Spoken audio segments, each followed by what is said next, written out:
Rapunzel from Grimm's Household Tales by Margaret Hunt. There were once a man and a woman who had long in vain wished for a child. At length the woman hoped that God was about to grant her desire.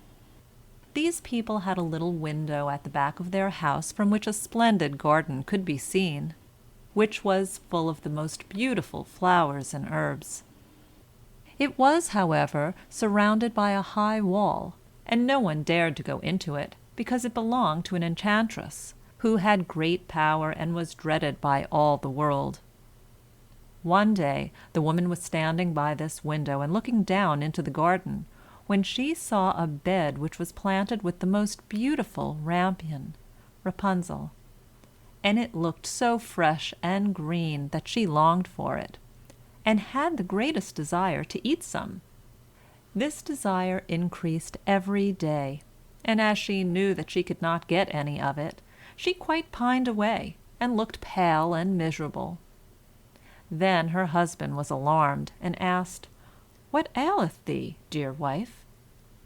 "Ah," she replied, "if I can't get some of the rampion, which is in the garden behind our house, to eat, I shall die." The man, who loved her, thought, "Sooner than let thy wife die, bring her some of the rampion thyself, let it cost thee what it will." In the twilight of the evening he clambered down over the wall into the garden of the enchantress, hastily clutched a handful of rampion, and took it to his wife. She at once made herself a salad of it, and ate it with much relish. She, however, liked it so much, so very much, that the next day she longed for it 3 times as much as before. If he was to have any rest, her husband must once more descend into the garden. In the gloom of evening, therefore, he let himself down again. But when he had clambered down the wall, he was terribly afraid, for he saw the enchantress standing before him. "How canst thou dare," she said with an angry look, "to descend into my garden and steal my rampion like a thief? Thou shalt suffer for it." "Ah," answered he, "let mercy take the place of justice. I only made up my mind to do it out of necessity. My wife saw your rampion from the window, and felt such a longing for it, that she would have died if she had not got some to eat." Then the enchantress allowed her anger to be softened, and said to him, "If the case be as thou sayest, I will allow thee to take away with thee as much rampion as thou wilt. Only I make one condition. Thou must give me the child which thy wife will bring into the world. It shall be well treated, and I will care for it like a mother." The man, in his terror, consented to everything, and when the woman was brought to bed, the enchantress appeared at once, gave the child the name of Rapunzel, and took it away with her. Rapunzel grew into the most beautiful child beneath the sun. When she was 12 years old, the enchantress shut her into a tower, which lay in a forest, and had neither stairs nor door, but quite at the top was a little window. When the enchantress wanted to go in, she placed herself beneath it and cried, "Rapunzel, Rapunzel, let down thy hair to me."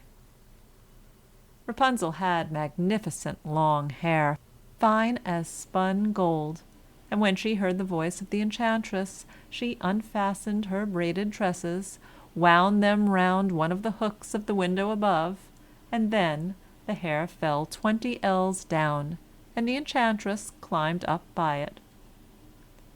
After a year or 2, it came to pass that the king's son rode through the forest and went by the tower. Then he heard a song, which was so charming that he stood still and listened. This was Rapunzel, who in her solitude passed her time in letting her sweet voice resound. The king's son wanted to climb up to her, and he looked for the door of the tower, but none was to be found. He rode home, but the singing had so deeply touched his heart that every day he went out into the forest and listened to it. Once, when he was thus standing behind a tree, he saw that an enchantress came there, and he heard how she cried, "Rapunzel, Rapunzel, let down thy hair." Then Rapunzel let down the braids of her hair, and the enchantress climbed up to her.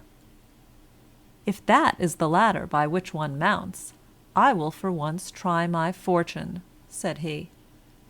And the next day, when it began to grow dark, he went to the tower and cried, "Rapunzel, Rapunzel, let down thy hair."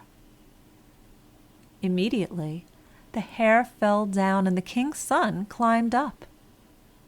At first Rapunzel was terribly frightened, when a man such as her eyes had never yet beheld came to her. But the king's son began to talk to her quite like a friend, and told her that his heart had been so stirred that it had let him have no rest, and he had been forced to see her. Then Rapunzel lost her fear, and when he asked her if she would take him for her husband, and she saw that he was young and handsome, she thought, "He will love me more than old Dame Gothel does." And she said yes, and laid her hand in his. She said, "I will willingly go away with thee, but I do not know how to get down. Bring with thee a skein of silk every time that thou comest, and I will weave a ladder with it, and when that is ready I will descend, and thou wilt take me on thy horse." They agreed that until that time he should come to her every evening, for the old woman came by day. The enchantress remarked nothing of this, until once Rapunzel said to her, "Tell me, Dame Gothel, how it happens that you are so much heavier for me to draw up than the young king's son. He is with me in a moment." "Ah, thou wicked child," cried the enchantress, "what do I hear thee say? I thought I had separated thee from all the world, and yet thou hast deceived me." In her anger she clutched Rapunzel's beautiful tresses, wrapped them twice round her left hand, seized a pair of scissors with the right, and snip, snap, they were cut off, and the lovely braids lay on the ground. And she was so pitiless that she took poor Rapunzel into a desert where she had to live in great grief and misery. On the same day, however, that she cast out Rapunzel, the enchantress in the evening fastened the braids of hair which she had cut off to the hook of the window, and when the king's son came and cried, "Rapunzel, Rapunzel, let down thy hair," she let the hair down. The king's son ascended, but he did not find his dearest Rapunzel above, but the enchantress, who gazed at him with wicked and venomous looks. "Aha!" she cried mockingly, "thou wouldst fetch thy dearest, but the beautiful bird sits no longer singing in the nest. The cat has got it and will scratch out thy eyes as well. Rapunzel is lost to thee. Thou wilt never see her more." The king's son was beside himself with pain, and in his despair he leapt down from the tower. He escaped with his life, but the thorns into which he fell pierced his eyes. Then he wandered quite blind about the forest, ate nothing but roots and berries, and did nothing but lament and weep over the loss of his dearest wife. Thus he roamed about in misery for some years, and at length came to the desert where Rapunzel, with the twins to which she had given birth, a boy and a girl, lived in wretchedness. He heard a voice, and it seemed so familiar to him that he went towards it, and when he approached, Rapunzel knew him and fell on his neck and wept. 2 of her tears wetted his eyes, and they grew clear again, and he could see with them as before. He led her to his kingdom, where he was joyfully received. and they lived for a long time afterwards, happy and contented.